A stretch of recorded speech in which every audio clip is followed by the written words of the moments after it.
And there we go. Hey, guys, welcome to the Trinity Force podcast. My name is Adam Ponophobia Cogswell. This is patch 8.2 discussion, or episode 504? 503? 504? I think it's 504. 504 sounds right. We'll go with that. Still a lot of fucking episodes, and I don't care anymore. I almost wonder at 500 if I should just drop it. Actually, what was it, Dom? Was it probably 250 episodes or more ago? Probably around episode like 170 or something, maybe 150. I think we discussed potentially dropping the episode numbers. At one point, we started doing seasons. I know DeClaude was on the show. We were like, welcome to, Trinity Force Podcast Season 2. I think that was after I left. Okay. The first time. Maybe. But you changed back before I got back. Or maybe like it didn't last long and I've just blocked that out of my mind.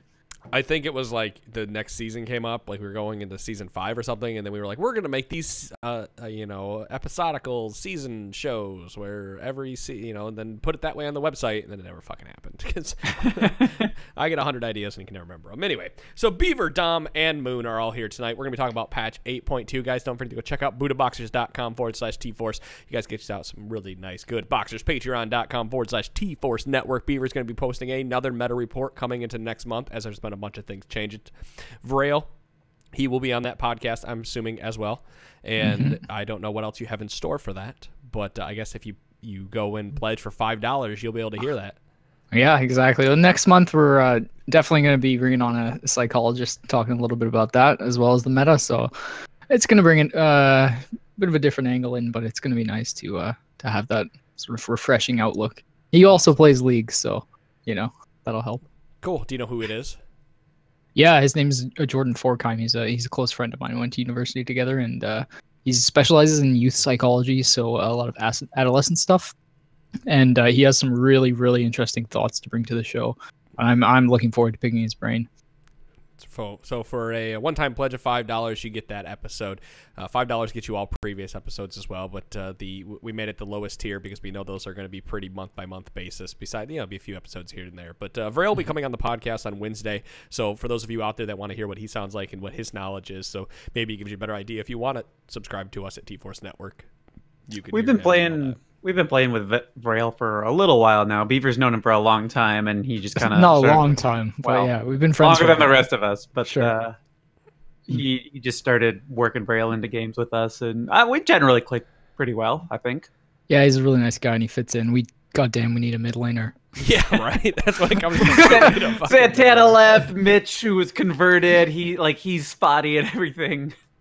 When I first met him, I was like, oh, this is a nice guy. He seems knowledgeable. He could fit right in, so... I made sure to vet him and then slid him in with the group, but he's worked out well. So. He just kind of worked his way in, and now here he is. So, kind of like how key. Yeah, like how Moon is. Moon's just kind of like he did a couple episodes, and suddenly he's around forever. Well, I did the best champion podcast that there was so far, right? And then no, I'm just kidding. No, you probably. I mean, I know that there's the one with Hashinshin they said that was like really mediocre for about 25 minutes, and then he just exploded and started talking his ass off. It was about Olaf, so it was like the best / worst podcast one they put together. Sounds about right. Once he's warmed up, he just goes off, huh?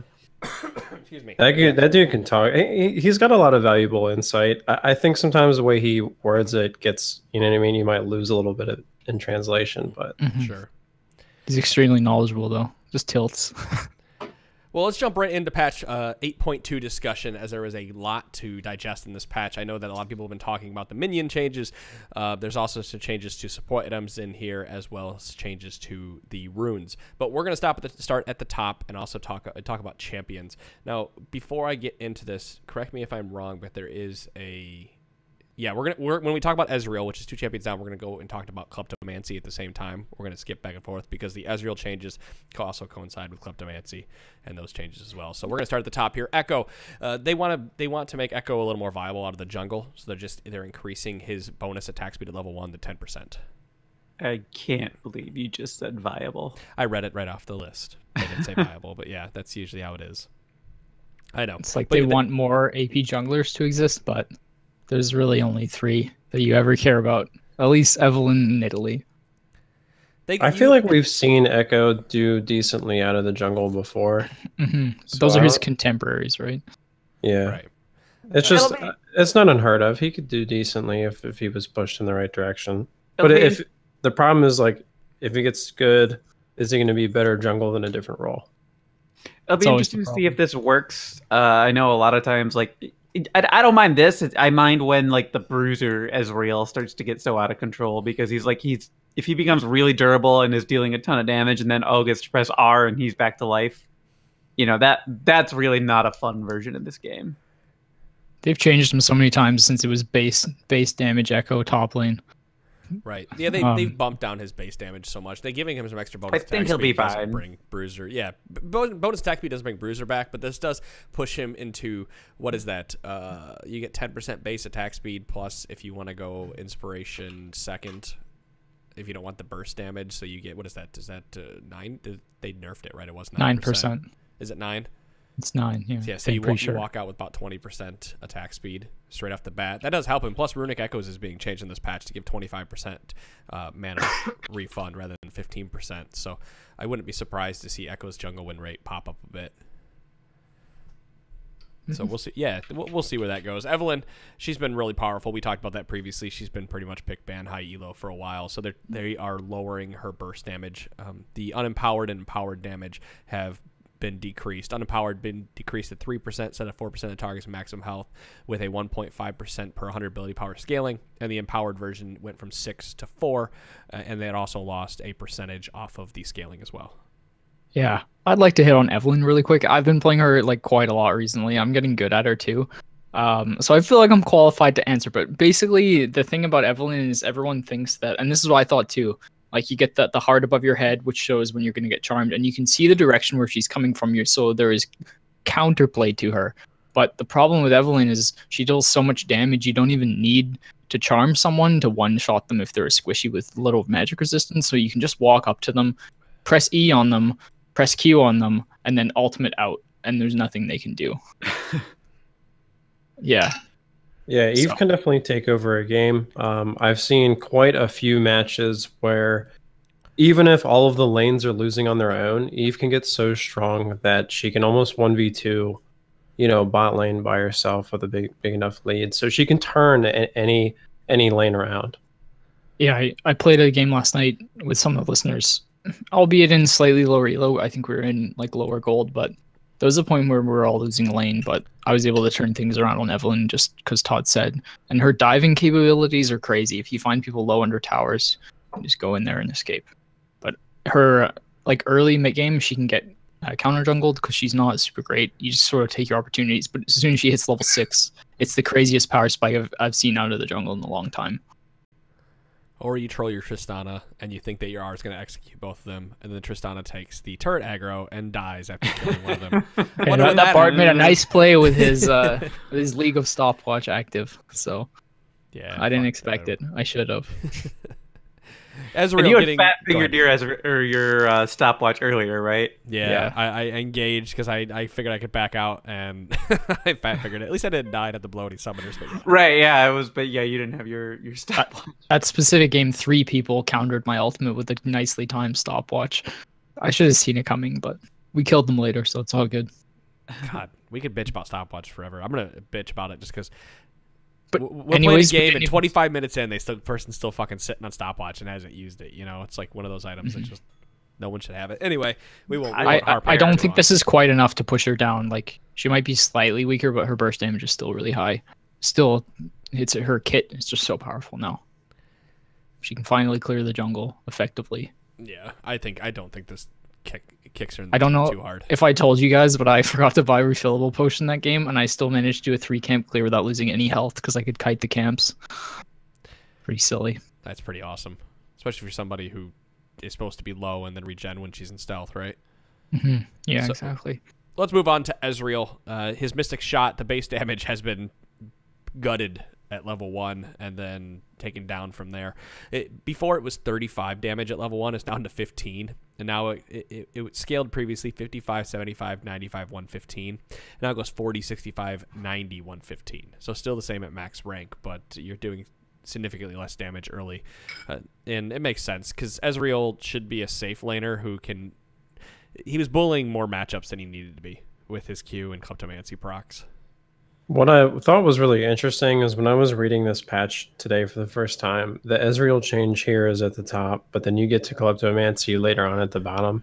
And I can't help but feel bad for him just a little bit, because this is another example where Riot does two significant nerfs at the same time, and you're kind of left wondering if they're still going to be usable afterwards.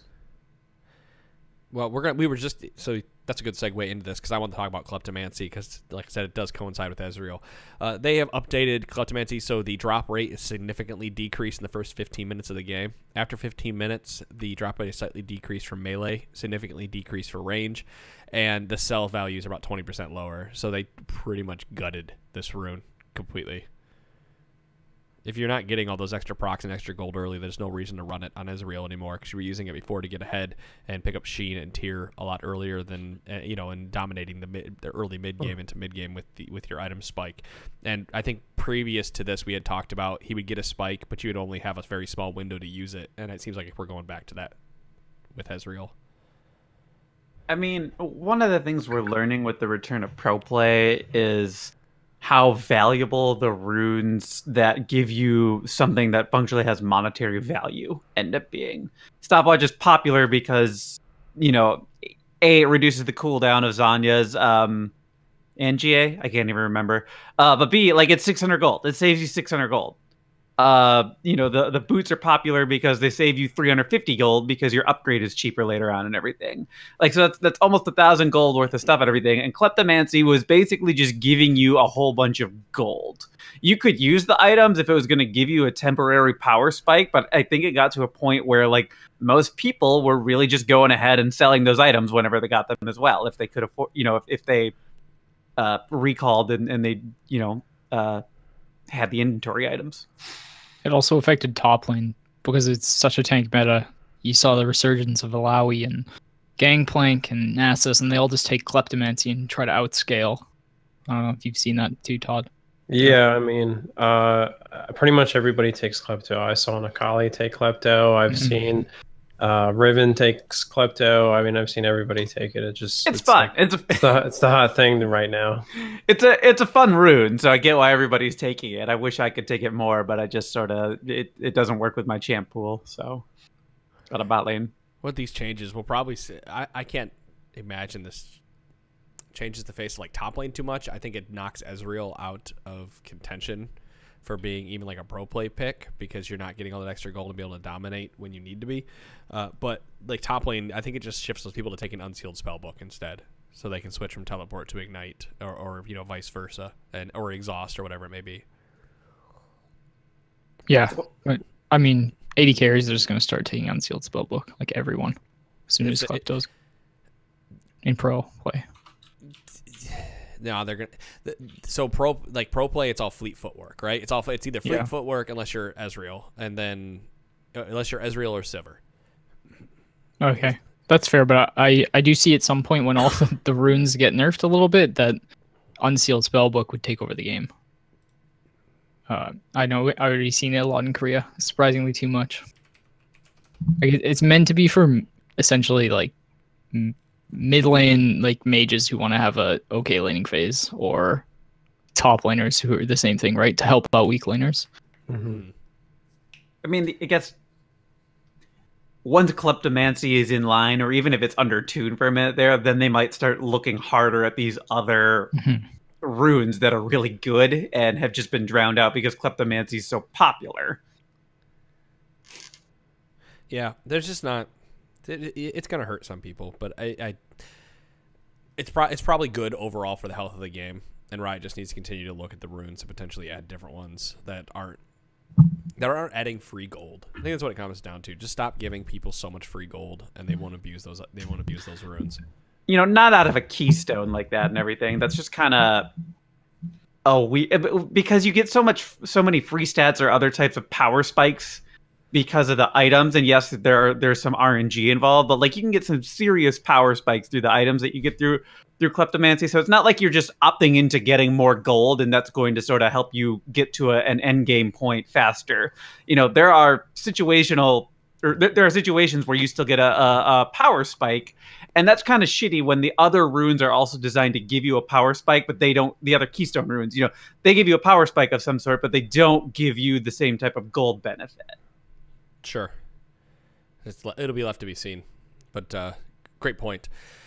Let's talk about Jinx, shall we? We got a lot of shit to get through in this patch. Jinx is has kind of like a little an overhaul, I guess, how she's going to work. Her base stats have been changed, but that's because they've also worked on her passive and switcheroo. Base stats, her base attack damage has gone down by 5, down to 61.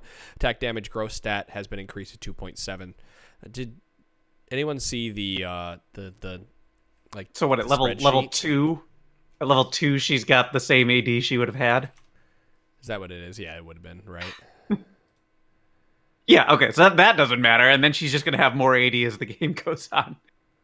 What? It shouldn't be a level 2, right? Oh, no, I'm sorry, I misread that. No, it's higher. I misread that. Yeah, that's much higher. Yeah, it should take like 10 levels. 9. Yeah, like 9. I misread that. So she's got that, and passive Get Excited. Get Excited attack speed no longer stacks, but Jinx attack speed can now exceed the cap while she is excited. So as soon as you get a tower kill or a champion kill, your attack speed can now go up and through the roof. So to go along with this switcheroo, the minigun attack speed has been changed. It was 30 to 70%. It is now 30 to 130%, meaning at level 9, she can have 130% attack speed from switcheroo. And also, when Jinx first attack after switching to minigun comes out within 0.4 seconds of swapping as well. It's so we were trying to talk about these changes earlier. I like the direction they're pushing it in. I just can't. I'm just trying to think of a time where I'd want to play Jinx over Kog'Maw, Tristana, or Vayne, even with the Vayne changes coming through, because every one of these champions has, well, Kog'Maw's got like on-demand range, Tristana gets range as the game goes on, and both we're talking about late-game hyperscaling champions, and Vayne just does a ton of true damage and has the ability to reposition so she doesn't get hurt, right? Jinx doesn't have any of those. She has to stack her passive through her Q, and then she can switch to minigun and get the longer range. So you're still stuck with a short range for a bit, and you have no way to get out. Like, I don't see why you're picking Jinx over these other three right now. Well, here's the funny part. Like, she is hanging right in there with Twitch, Varus, Tristana, Xayah, and Sivir. She's actually ahead of Xayah and Sivir. Vayne is obviously overpowered right now, and Kog'Maw is benefiting probably more so than most of the other champions from the Relic Shield and just all the healing and safety that's coming from runes, masteries, or runes and Relic Shield. But Jinx is hanging in there right now, and this is the type of change that might push her up quite a bit higher.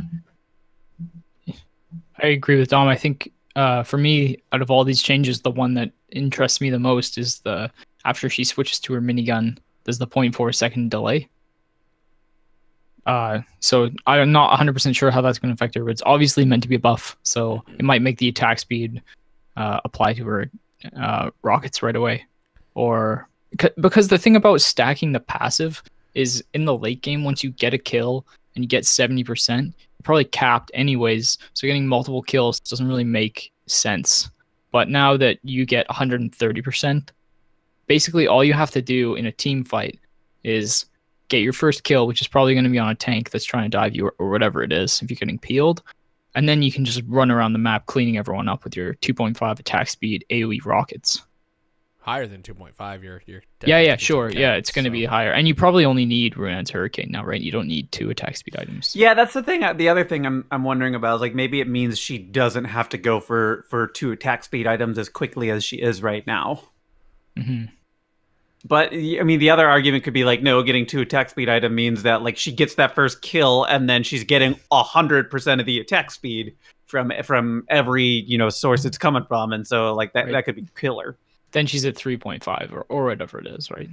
Then but we're going to, pre-rework, or how do you want to put it? The Kog'Maw change that they reverted, pre-revert Kog'Maw, where remember how you had to basically script to be able to do his combo at all at some point because he had so much attack speed.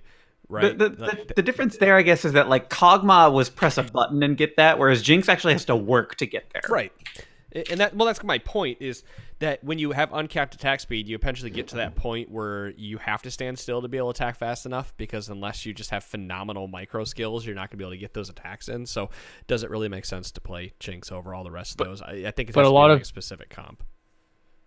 A lot of Jinx is also the movement speed. Like, she gets so much movement speed that you can reposition a lot better than a Kog'Maw, who's basically like a machine gun in the late game, right? Yeah. It's not so much about the movement speed. It's about just understanding how to hold walk with that, much attack. Yeah. It's like, it's almost impossible. True. I mean, it's not going to be perfect, no, but you could make an argument that she like sort of becomes best in class at rolling down towers after a fight. Like, Tristana was holding that just by virtue of whatever, explosive shot or whatever the hell the tower damaging ability is. Yeah, explosive charge. But Jinx, with all that attack speed she might be getting, like, is all of a sudden able to just go up there and shoot the thing down, in really short order. And don't underestimate the value of that. That could be the difference between, two turrets and an inhibitor, in a lot of different situations. Get excited doesn't last for very long, so but she gets it after she kills a turret, Yeah, it's still kind of like I understand what you're going for, and you're not wrong. I just think it's hard to pull off. Because because get excited only lasts for what, 2 seconds afterwards, 3 seconds, or not even 3 seconds. Probably lasts for 2 seconds afterwards. It doesn't last for very long. It's enough to like run up and start attacking the next wave that's coming at you. Does this suddenly make lethal tempo more interesting on her, or is that just sort of like going doubling way too hard on something she's already going to do well? Yeah, because you still need fleet footwork to be able to survive in lane. And you don't necessarily you could argue for press the attack just like the rest of them, but I think fleet footwork is just too good. Her passive is 6 seconds, by the way. 6 seconds. Okay, I'm sorry. I was thinking it was 3. Pretty long time. That's a long time. If you've played her, it doesn't feel like that long after you take out a tower. Let me tell you, like, sure, in a team fight when you're able to attack multiple targets, but yeah, I agree. I think that it's left to be seen. The proof will be in the pudding when it comes to how well she plays. I just still don't understand why you'd pick her over any of the other hyper carries. They just feel like they do everything better. That's one man's opinion. So let's talk about Kha'Zix then. Kha'Zix, they have his passive unseen threat, the bonus attack damage ratio has gone down to 0.2 from 0.4, and they've shifted some of that power to the Taste of Fear, and his Q and the bonus attack damage is now to 1.2 from 1.1. They were afraid of him. They said that he was doing too much damage to non-isolated targets. They want him to be able to do that damage to only isolated targets. So they just shifted power into isolation, essentially. Yeah, I mean, they always flip back and forth between the two. This is a funny thing. I play a ton of Kha'Zix. Yeah, I mean, I don't think it was like maybe 4 months ago that they were like, oh, he's doing too much damage in team fights. We're shifting the power to his passive so he can deal with isolated threats. And now they're just flipping it back. I know it's only like a 0.2 ratio on the passive, but I don't think it changes that he's still a great jungler.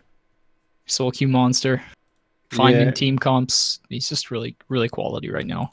Yeah, what makes Kha'Zix scary is that he can jump in and deal a whole bunch of damage and then get away. And a net loss of 0.1 ratio on a target that is isolated basically is going to do nothing.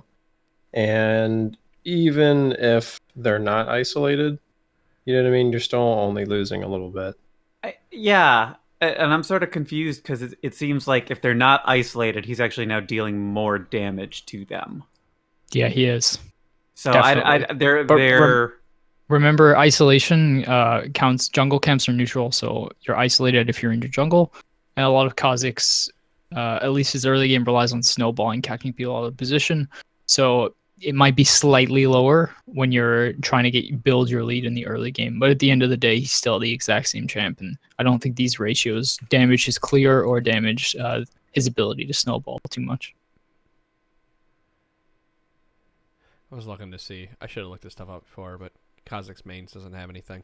All right, well, let's move on. Malzahar, they want to make his combo less reliable, essentially, or it's too consistent. So Call of the Void, his Q, the ratio has gone down to 0.65 ability power, and our Nethergrass cooldown has been increased from it was 120 to 80. It's now 140 to 80.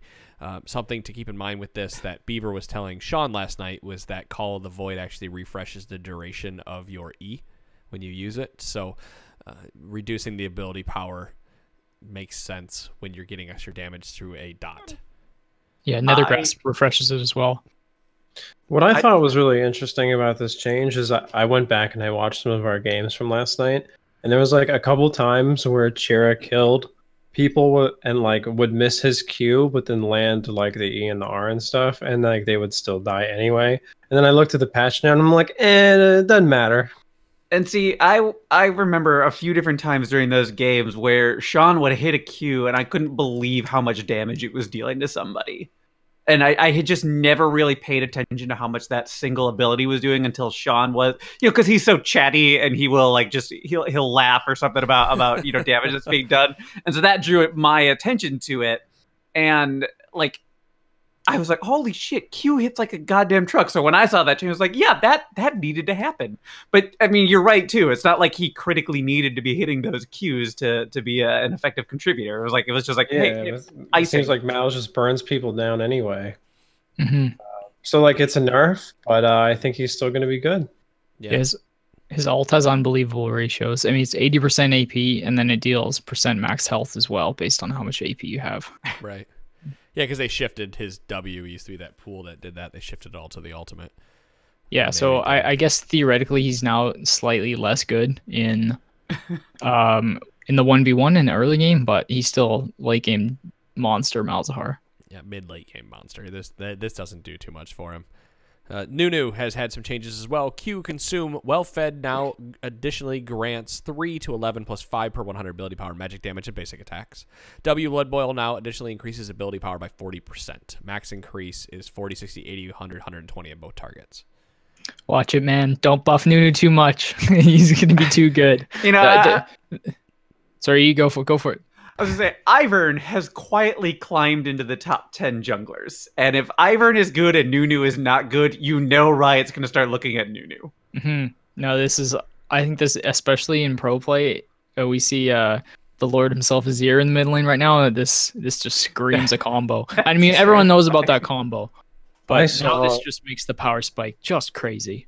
I saw these changes on PvE like a couple of weeks ago when they were still testing them out, and I have to say that I'm really a fan of the Blood Boil change.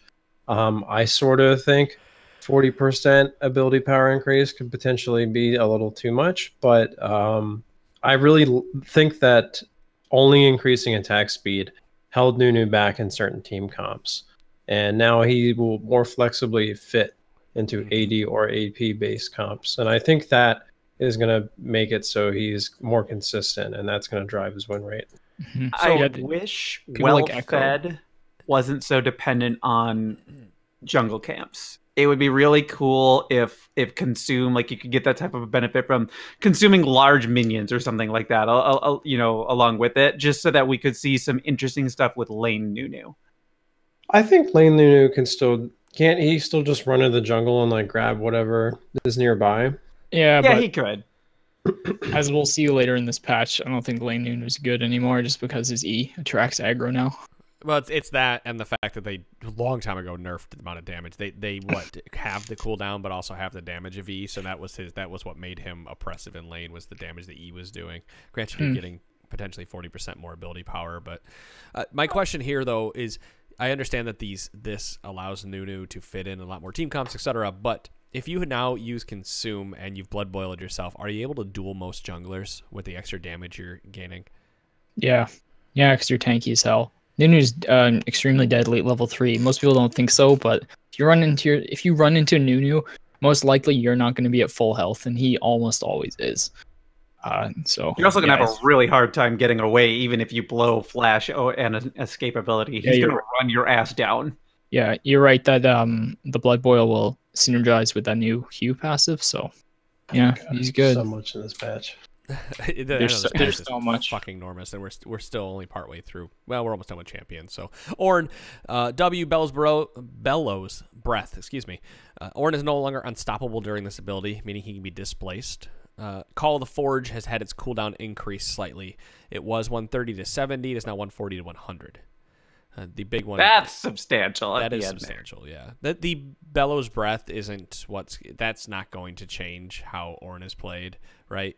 That doesn't matter at all. The Call of the Forge having an increased cooldown matters a little later, but it still doesn't change the fact that he's dominant in lane. So his W does too much damage. Right? Yeah, but now if you have a single target stun, you can stop it.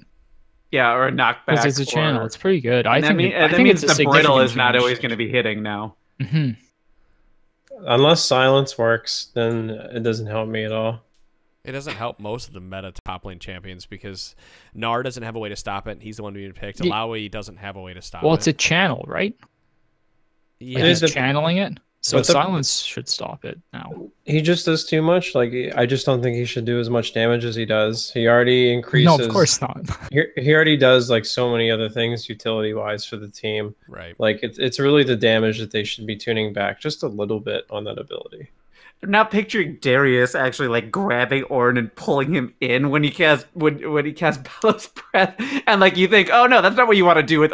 But if you're canceling the channel, what the hell is he gonna do at that point? Pop Q, ram me into it. But yeah, I don't think this changes Ornn at all. There's people bitching. I saw some Ornn mains bitching about the Bellows Breath change just because they felt like it was a good display of skill on the champion, being able to use it properly, because they felt that being unmovable and not being able to cancel it was and using it properly was a display of skill, and they feel like this lessens that ability. But regardless, Pantheon, they're making a change to his W. It no longer blocks or is consumed by siege minion attacks, and they did this change because they made a way that they changed how minions work. We'll talk about that a little bit. Sona, Jesus Christ, Valor Q. The mana cost has been decreased. It was 60 to 80, now 50 to 70. Like, great, awesome. She was nerfed because she was benefiting so much from either Kleptomancy or Aerie. Whichever you wanted to go with and everything. So they were hitting her really hard, and then they eventually hit Aerie, which was the actual problem, and Sona just tanked as a result because she'd been nerfed so bad prior to it. So this is just sort of giving a little bit of love back to her. And the other big change in this patch is Vayne. Her attack speed growth has been decreased by 0.7% per level. It was 4, it is now 3.3%. And our final hour, the bonus AD, has been decreased from 30 to 70 to 20 to 40. Again, that's substantial at the end there. Yeah, those help. I think stealth is still a problem, though, for Vayne and really characters in particular. I think stealth is problematic at the moment. Yeah, you can see it on Evelyn. It's a problem in the whole game, I agree.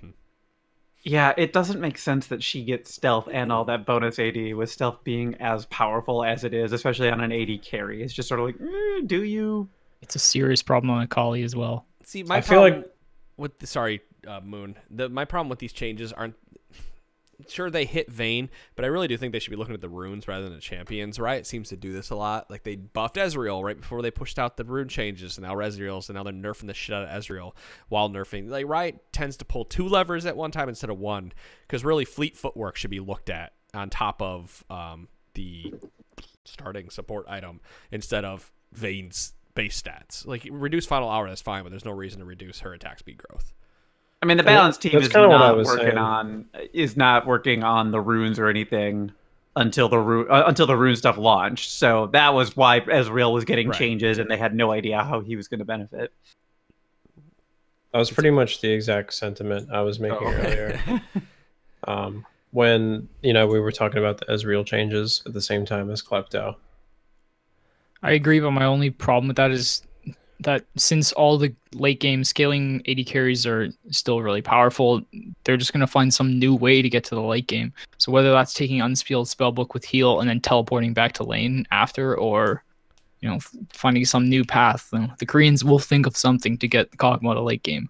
I feel like everyone will just start doing it. Though, honestly, if they had to take Unsealed Spellbook and they did some weird summoner combination like TP heal, at least they would be giving something up in exchange for accelerating like how quickly they scale. But it seems like with the current setup of the runes, people are just accelerating if they take the right choice, and they're just falling behind if they take the wrong one. Because the point is, you don't need the runes in the late game if you're those champs. They don't make a difference. Yeah, right? that's why I think they matter a little bit at least, but now, I would footwork, disagree example, that they don't matter. Fleet footwork gets you through early and mid game. It doesn't really matter all that much in late game because people aren't taking Triumph anymore. They're taking Overheal. Now, the overall. See, this is why I think the lever that they should have pulled in this patch was the support items like they did, but they nerfed Runic Shield, where it now heals. It's one of the changes in the patch. It now heals for half the amount if you're range. So that already hits those support champions, but fleet footwork is still a problem. And now we have the changes to support items, which potentially brings back the Karma's brands and whatnot of bottom lanes instead of the tanks, because they don't have to spend that extra 800 gold on a sight stone anymore. So potentially now to get the Vayne to late game is to put a brand in the bottom lane and let him just fucking poke everybody down and destroy the shit out of them. So it's left to be seen. You like those brand buffs, Moon? The last patch? Yeah, percent max health up. That's what I'm talking about, baby. Bring Ben back. We're moving right into this.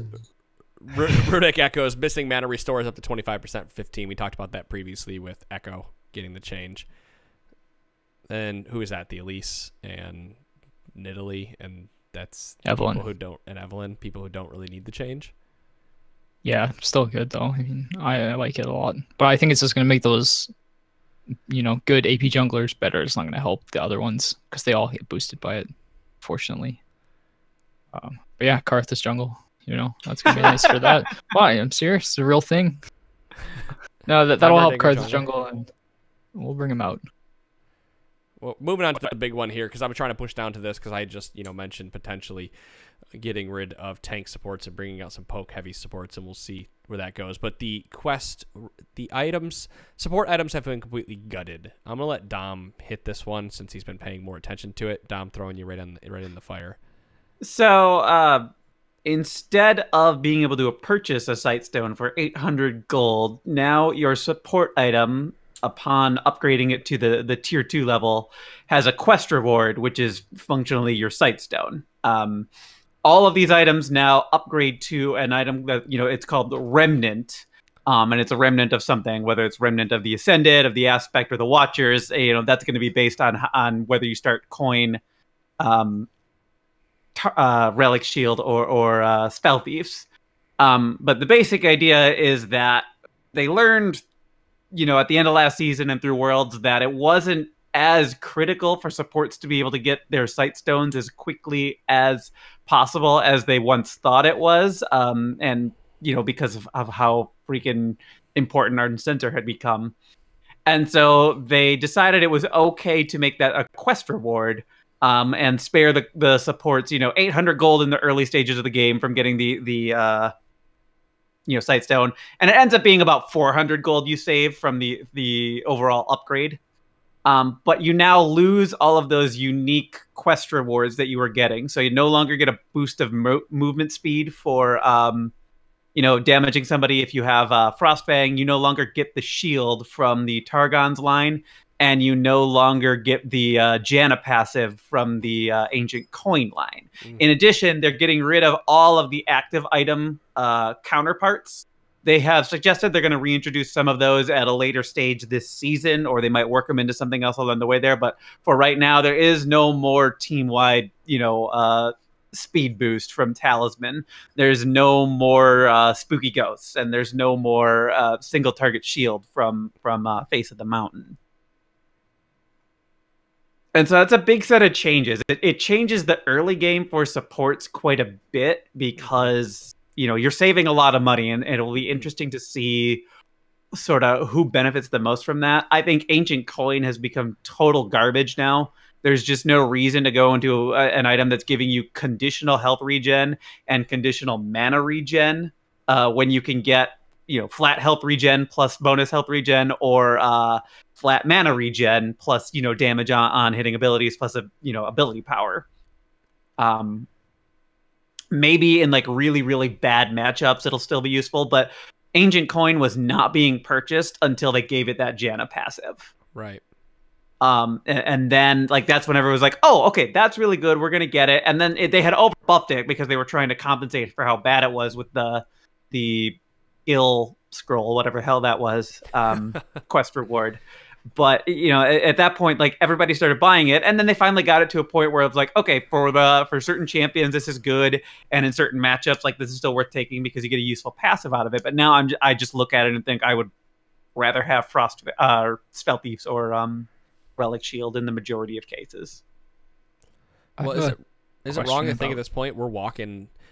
All supports essentially get an extra 800 gold, right? Earlier because they don't have to buy the Sightstone. Does that has to help that has to help the spellcaster supports like immensely. You no longer have to drop. You were already had your power spike at level 1 to 6 because of no items, and you come back and you lost your power spike because somebody picked up items and you couldn't pick up more damage. But now you could potentially pick up an amplifying tome and whatnot when and more when you go back because you don't have to you don't have to buy anything.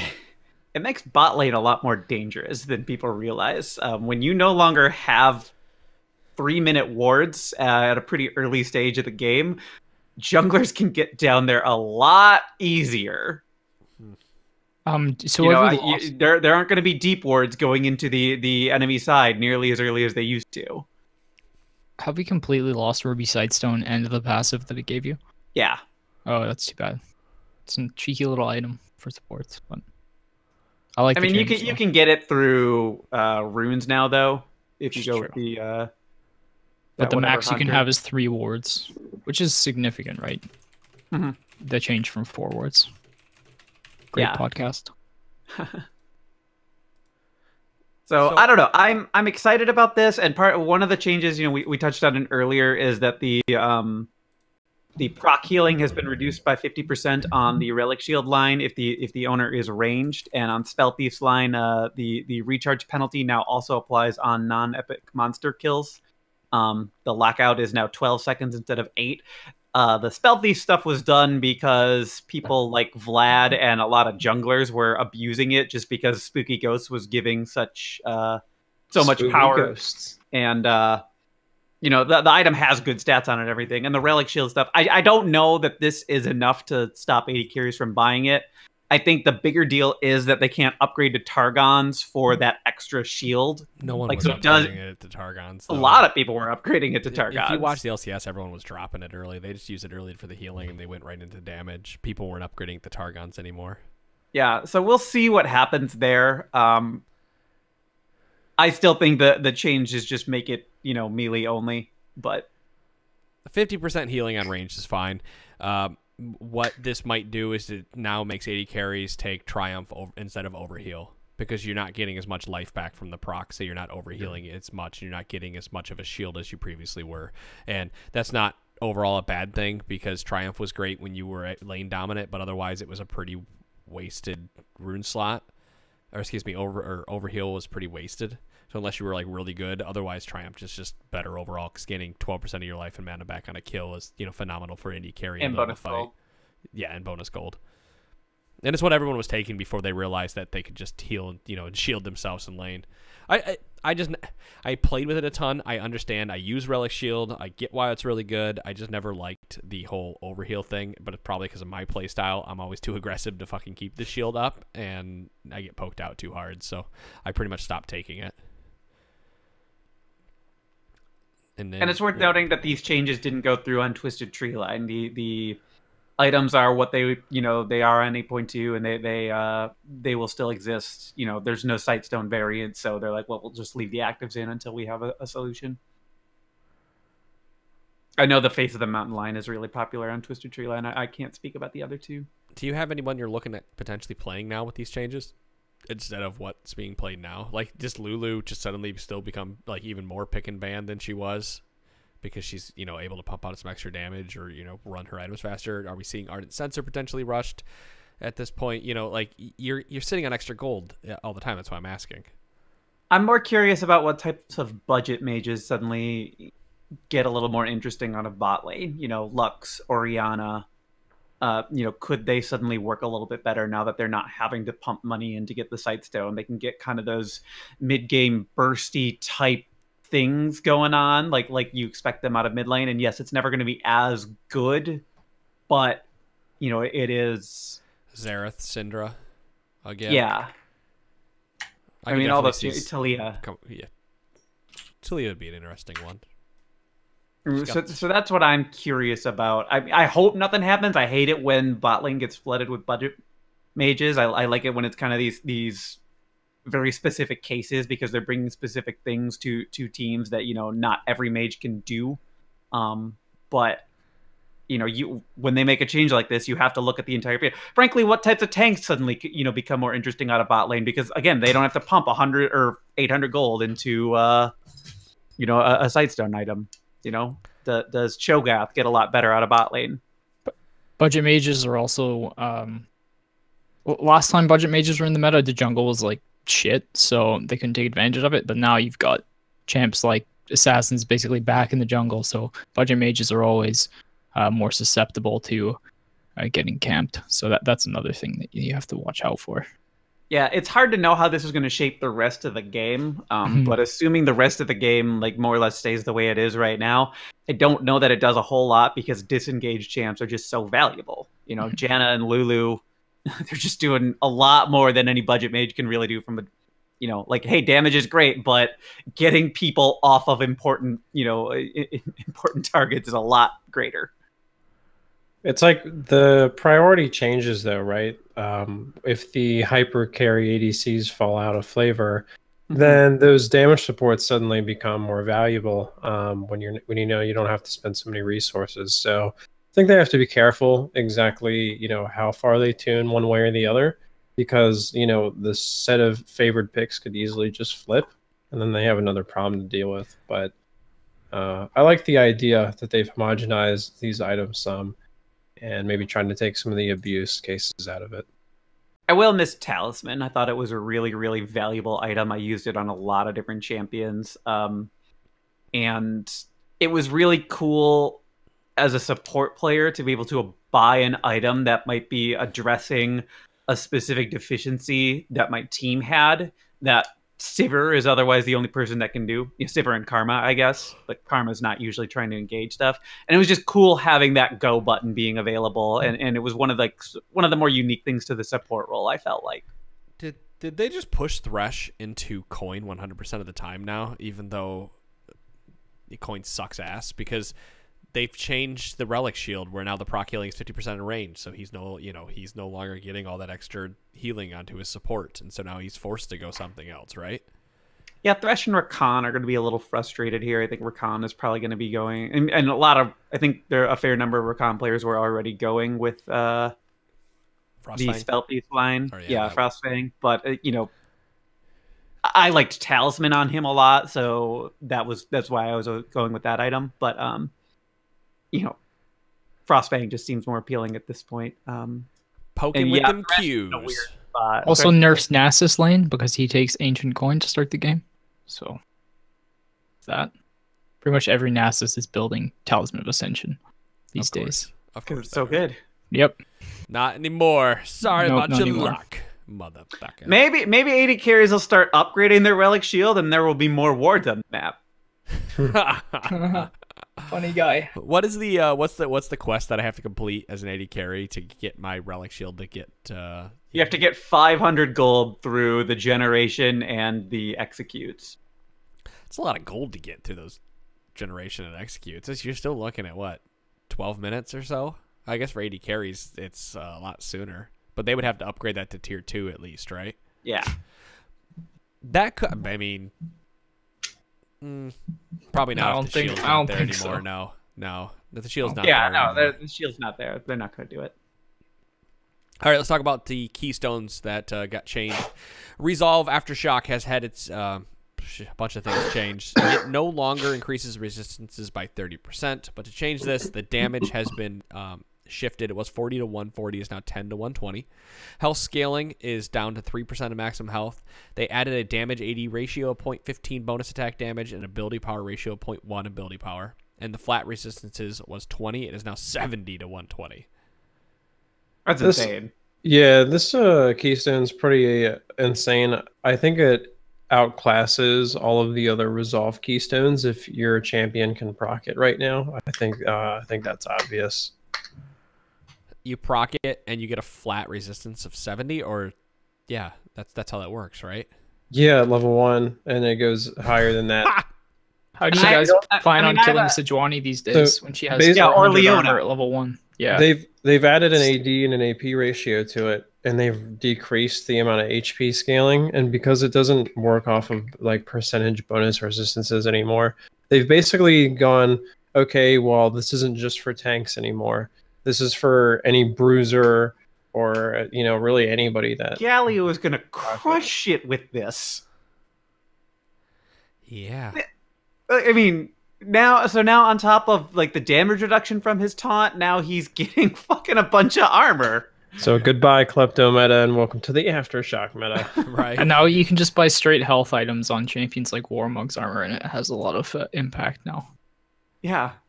Garen can't proc this though, so he won't be OP. Don't worry, guys. I was really confused by this set of changes. I get it. Hey, we're reducing early gain damage that's happening, but like you're making these tanks unkillable from the start. Yeah, I think Sejuani's out of control now in the jungle. I think she's probably the best jungler. I'm concerned about characters like Riven who already have shields built in, for short periods. Basically doubling down on that ability now that this has an AD ratio. Yeah, and now that they've nerfed Grasp. Yes. And they buffed Grasp. Or they buffed it for range characters. Well, okay, hardly. Right. We'll talk about Grasp. Range healing and damage reduction is now 40% from 50%. Range permanent health per proc went from 2 to 3. It's just a still little bit of buff. That's nothing compared to like Aftershock, right? Guardian. I don't think this makes. I don't think this changes really anything. I mean, they quoted Gnar and Urgot, but I think those two characters still have better keystones. I mean, why would Gnar just take Aftershock anyway? He can proc it in Mega form. At this point, yeah. Yeah, like... Yeah, Urgot can get Aftershock. All right, let's talk about Guardian. Guardian, the cooldown has been increased. It was 45. It's now 70 to 40, so it decreases with level. Base shield has been increased. It was 60 to 150, now 70 to 150. Shield AP ratio increased to 0.25 from 0.2. Shield health ratio up to 12% bonus health from 10% bonus health.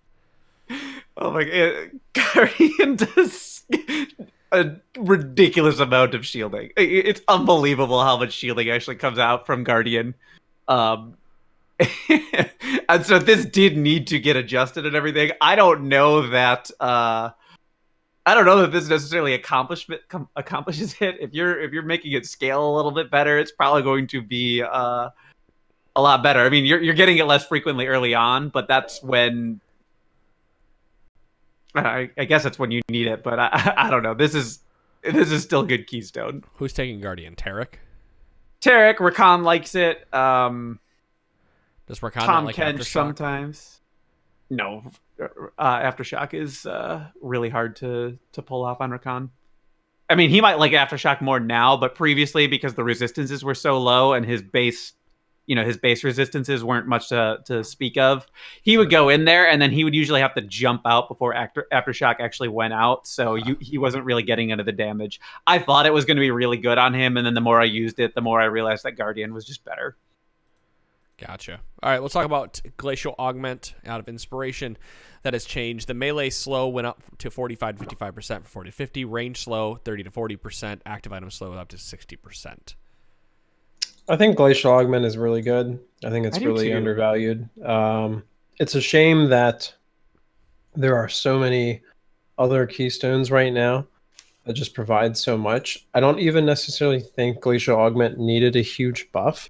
I think it's just with something like Klepto on the table, it's hard to, you know what I mean? It's hard to take something else when Klepto is so strong. To me, the shame is that Glacial Augment, part of its power is tied to active items. Because they had to shift that. So like your active items are now getting that extra slow or whatever it is on top of it. And if you're not building those items that are doing some kind of, that are doing something that would allow you, what is it? I can't remember exactly Hextech GLP. Aurelion Soul's favorite item. Yeah, that one. Like, right, that's like the only item here that's really being used out of it. So Aurelion Soul might be the only ones getting use out of Glacial Augment right now, unless you're getting some kind of active item that is like boosting you forward or doing, or getting you. I mean, Randu and Zoman seems like it should be the go-to in this like super strong ADC meta, but I don't see people build it. I think people have kind of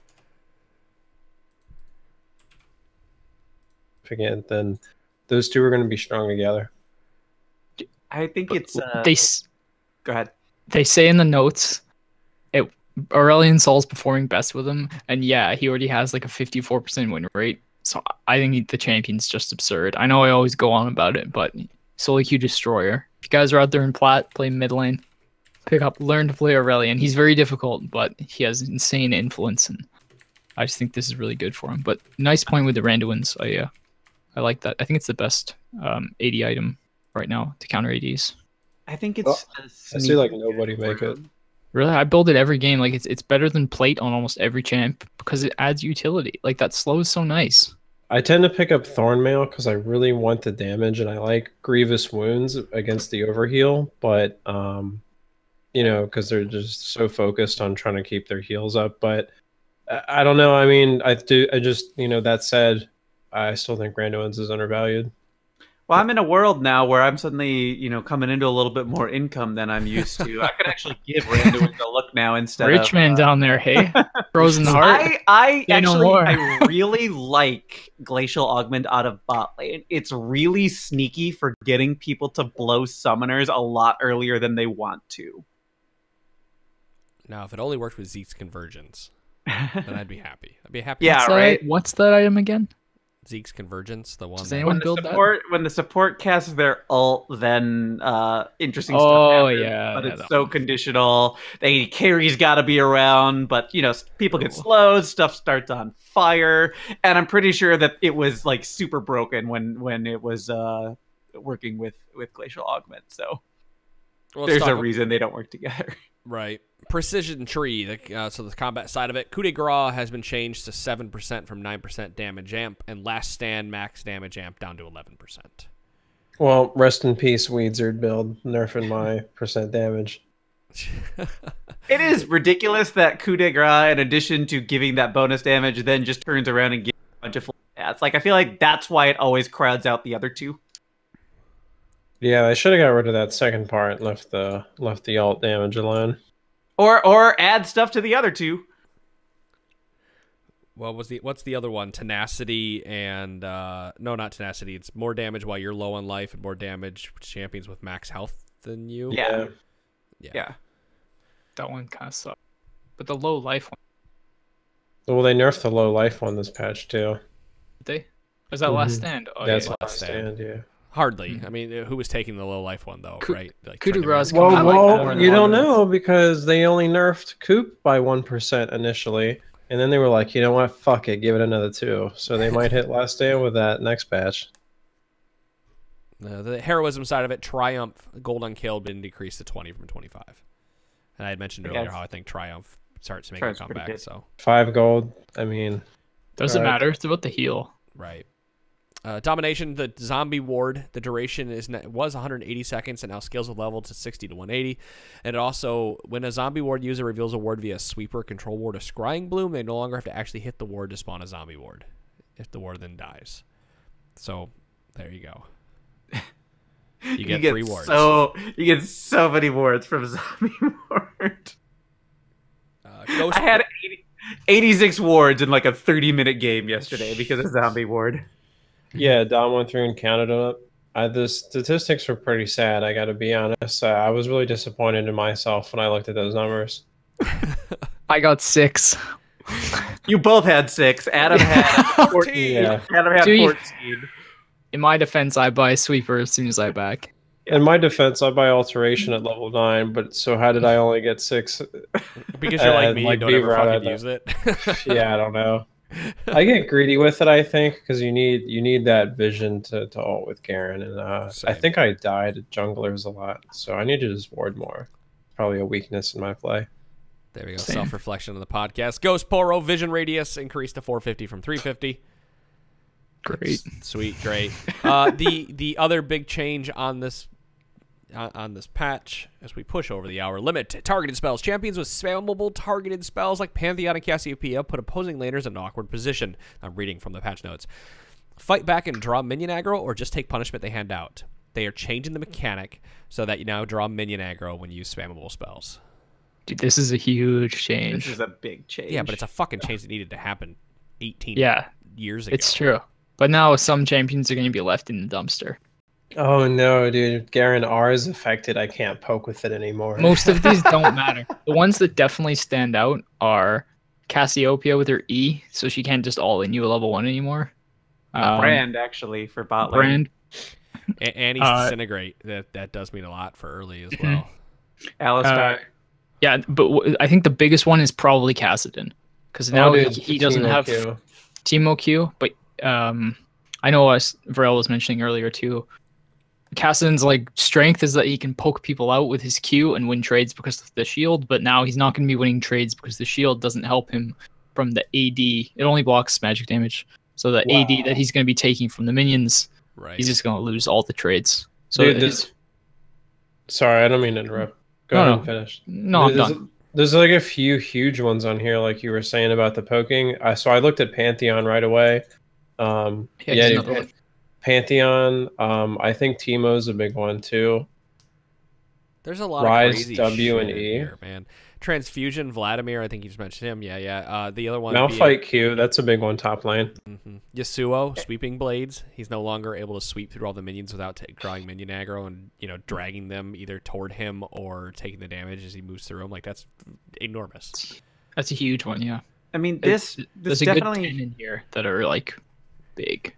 I think this hits mid lane a lot harder than top because some of these top laners are going to have to change the way they play. They're going to have to start using the brush a lot more than they're used to having to. But once you make that adjustment, like, yes, it helps the opponent quite a bit because now they can't just run and get hit by a whole bunch of spells. But mid lane doesn't have brush that they can run to. Akali Q to is drop affected aggro. by this. I love that. But she drops aggro from her Shroud. Yeah, but then Shroud's on cooldown. And that's big. If she has to W, Shroud lasts 8 seconds. Right, but it would still matter a lot. Like I'm thinking of it from a perspective of a character with like no ranged pressure at all. So I get affected by a lot of these abilities more than most characters do. And there are definitely some significant ones. I think Akali, Malphite, Singed E, that's huge too. I feel bad for Singed. I feel like he doesn't deserve that. I was thinking about that too, but usually when he flips you, the minions will be taking aggro from the poison, right? That's probably true most of the time. Because you're in the minions, so I wasn't sure if that was going to affect him as much as maybe like the Panther or the Cassio or something. I think the 1 or 2 times it might change. If you're like right near his tower and you're like on the edge and you haven't taken poison and he just grabs you, that could be significant. Worth noting, Smite and Ignite will also get you aggro now. Oh no! Yeah. So one I didn't notice is Jin's dancing grenade draws aggro as well, and that's huge for bottom lane. Huge. Like I can't stress how bad that is for bottom lane. It'll be really hard to. Like so that means if you're under tower and you dancing grenade, they should pop onto you, right, and start attacking you instead of the minions. I mean, you got to run away from the tower. But you do that anyways, right? Because you dealt damage to them. No, but normally you're using dancing grenade to pop, but you don't always get you have to watch out for the tower right now, right? But not the minions. And next patch it'll be both. Yeah, because I think spells draw aggro first. So there's a lot of change. This is probably the biggest change of the patch to see how it shakes up anybody. It's not like a lot of this. Like there's a few people on here that are just phenomenal right now, but a lot of shit on this patch, man. It's really hard to go, well, this is going to be good. This is going to be really fucking bad. I think this is one of those patches that we're going to sit on for 2 or 3, weeks and then finally go, oh, right, this is good now because, reasons. We mentioned summoner spells. Also item active. So Cutlass, Blade of the Ruined King, and Hextech Gunblade. Again, they were all benefiting from you being able to just use them and there was no response. And now, hey, minions are going to get pissed. It probably doesn't matter in most cases, but... Yeah, a lot of these, like, you're going to be taking minion aggro anyways because you're probably using auto attacks or other spells.